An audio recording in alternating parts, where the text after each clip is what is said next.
প্রত্যেকটা মানুষের জীবনই আলাদা রকম আলাদাভাবে তৈরি। এই যে আমার কথাই বলি, আমি একজন কিন্তু সিম্পল মানুষ। সিম্পল মানে বুঝতেইছেন তো, জীবনযাপন। ভিডিও করতে আসলে আমাকে কাপড় ঠিক করতে হয়, আমার ছেলের বকুনি শুনতে হয়, তুমি বারবার ক্যামেরার সামনে যে কাপড় ঠিক করে তুমি কখন ভিডিও বানাবা সুন্দর করে। তাহলে যাই হোক, আমার বকবকনি শোনার জন্য আপনারা রেডি? আমি বন্যা আবার চলে আসলাম আরেকটা নতুন ভিডিওতে, নতুন আঙ্গিকে আপনাদের সামনে। মজার ব্যাপারটা না বললেই নয়, এই যে আমি কম কথা বলা মেয়েটা এখন কত কথা বলি একটা ভিডিও বানাতে, যে নিজে নিজে অনেক সময় ভাবি, ভিডিওর কথাগুলো শুনে নিজে নিজেই আবার হাসি। আপনারা বলতে পারেন কেন হাসো গো? আসলে হাসি কিসের জন্য আমি যে এমন করে কথা বলতে পারি আমি নিজেই জানতাম না। ভিডিও না বানাতে আসলে আমি নিজেকেই চিনতে পারতাম না আমি কেমন মানুষ, কেমন মেয়ে। অবশ্য নিজের এতটা পরিবর্তন দেখে ভালোই কিন্তু লাগে, কারণ এত সুন্দর কথা করে বলতে পারি যে সেটা আমি তো জানলাম, অন্যরাও জানলো।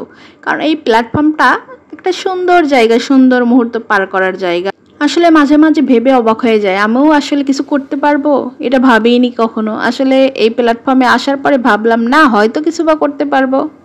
যাই হোক, প্রাণপ্রিয় সকল ভাই বোনেরা সবাইকে লম্বা করে একটি নমস্কার দিচ্ছি। আমার নমস্কারটা গ্রহণ করবেন, আর আপনারা কেমন আছেন সেটাও জানাবেন।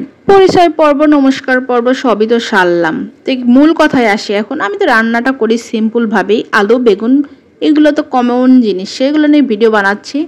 ভিডিওটা কিন্তু মূল বিষয় না, মূল বিষয় হচ্ছে আমি কিভাবে কথাটা বলতেছি, কিভাবে আকর্ষণ আনার চেষ্টা করতেছি। এই বিষয়টায় অনেকে অনেকভাবে আকর্ষণ আনার চেষ্টা করে, আমি কিন্তু আমার মুখের অঙ্গভঙ্গ দেখে চেষ্টা করছি আনার।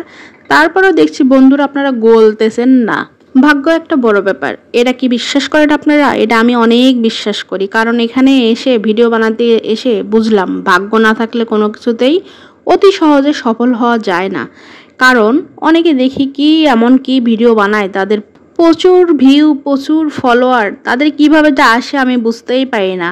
আমার ভিডিওকে একদম পচা, ফলোয়ার তো আসতেই চায় না, ভিডিও দেখতেই চায় না। আসলে হতাশা হয়ে যাচ্ছি। আসলে হতাশা হওয়া ছাড়া আর কি করার আছে বলেন? এত সময় দেই, এত সময় কাটানোর পরে, এত সুন্দর করে ভিডিও বানানোর পরে ভিডিওতে যদি ভিউ না দেখি, বন্ধু বাড়ানো না দেখি, তাহলে কেমন লাগে বলেন তো?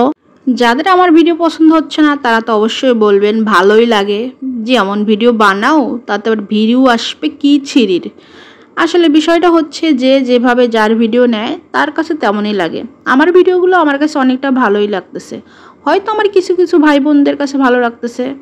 যাই হোক, আমি কিন্তু মাছটা আপনাদের সাথে গল্প করতে করতে ভাজি করে নিয়ে রান্নাবাড়িটা শেষই করে ফেলছি প্রায়। শোনেন, অনেকে বলছে শিক্ষণীয় ভিডিও বানাও, অনেকে বলছে ফানি ভিডিও বানাও, ভাইরাল হবে। আসলে ওটা ব্যাপার না, ফেসবুক মামার কাকে ভাইরাল করবে সে জানে, আর আমার বন্ধুরা জানে তারা আমার ভিডিও পছন্দ করে কিনা, এইটা হচ্ছে মূল ব্যাপার।